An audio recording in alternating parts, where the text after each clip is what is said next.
Hey guys, it's Najim Fasaya Lee, and I wanted to do my last video for the evening. I've been up doing videos, and so wanted to close out with this topic, and it's kind of like a serious one. I think I'm gonna do like a series on it. Let you guys let me know.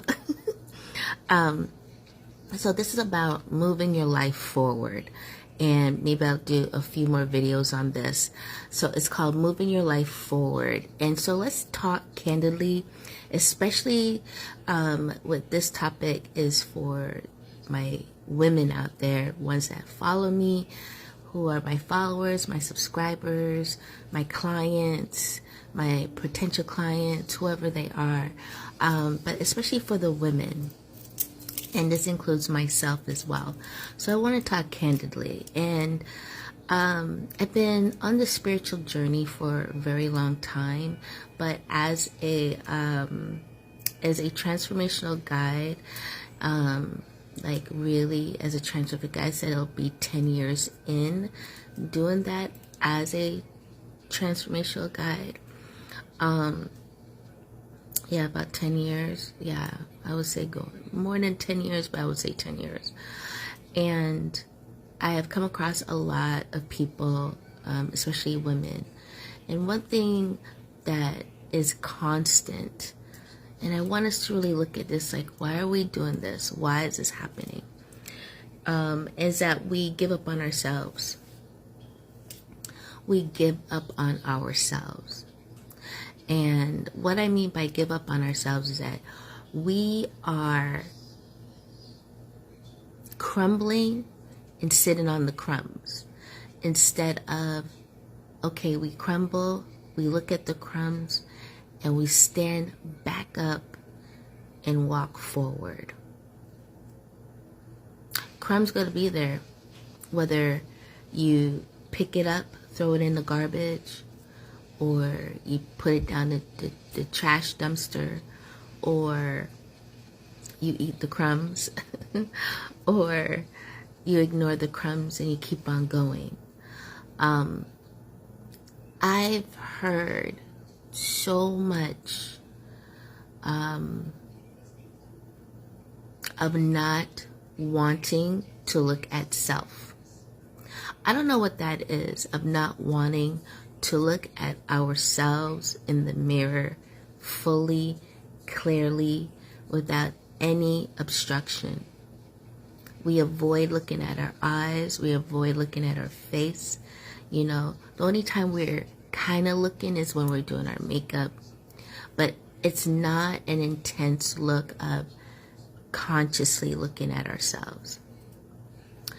And with that being said, some of the questions I want us to start asking ourselves is, why am I doing this? Why am I not self-aware?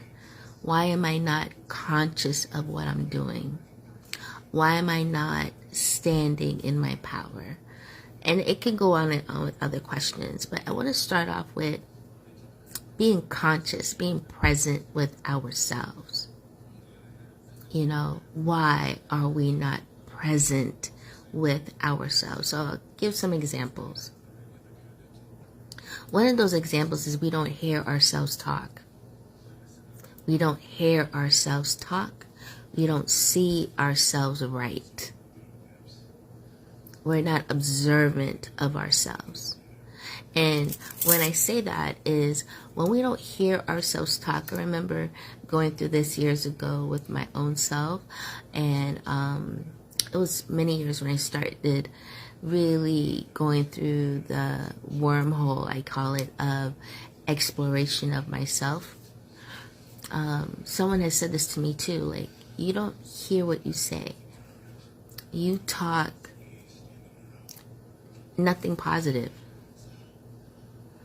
You catch the negative so quickly, you don't even see the positive. And I was like, no, I talk positive. And it's like, no.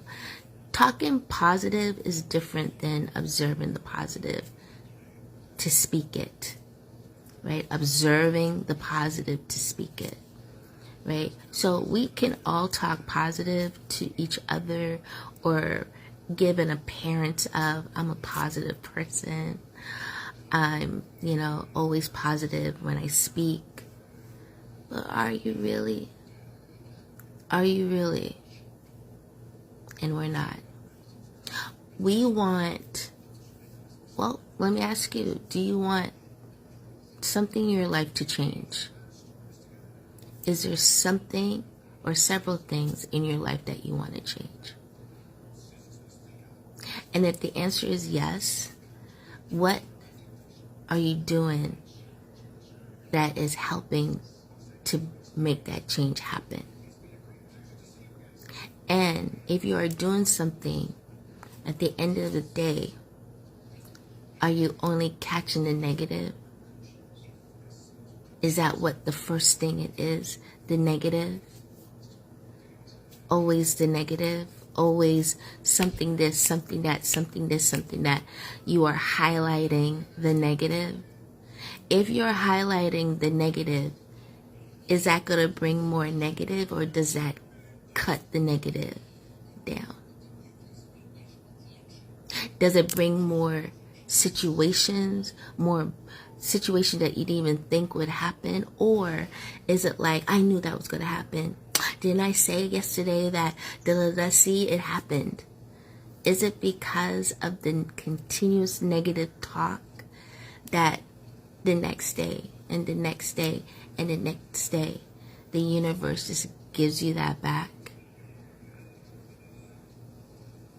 I want us to look at these things because the topic is how to move your life forward, right? How to move your life forward, how to heal, moving your life forward to get to where you want to be. And the first thing is being conscious of you, being conscious of what you say, being conscious of what you think, being conscious of what you see, being observant of your whole being, self-aware, and a lot of times we say, I want change, I want things better in my life, I want that, but do we really think that?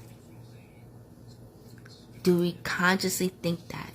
Do we try for maybe a few hours and then something happens and it's like, oh my gosh, my world's torn apart, it's never going to work?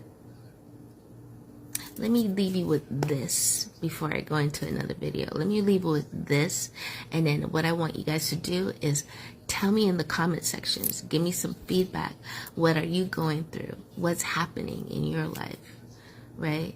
And when you say these things, I want you to intentionally shift. So that means reverse engineer. I just spoke what's going on in my life. Now I'm going to reverse engineer so that I can stop certain things with my mind, my speech, my thought, my sight, my hearing, to shift that and bring in what I do want with my mind, my speech, my sight, my touch, my ears, and so forth, right? Because it starts there, being conscious of what we're doing. Complaining over and over and over the same thing brings on more complaints, brings on more situations to complain about. It doesn't change. It keeps you in this forbidden cycle that continues to go around. If you really want change, then change. And it starts by becoming intentionally conscious of every step you make. You decide the next step. I'll see you in the next video.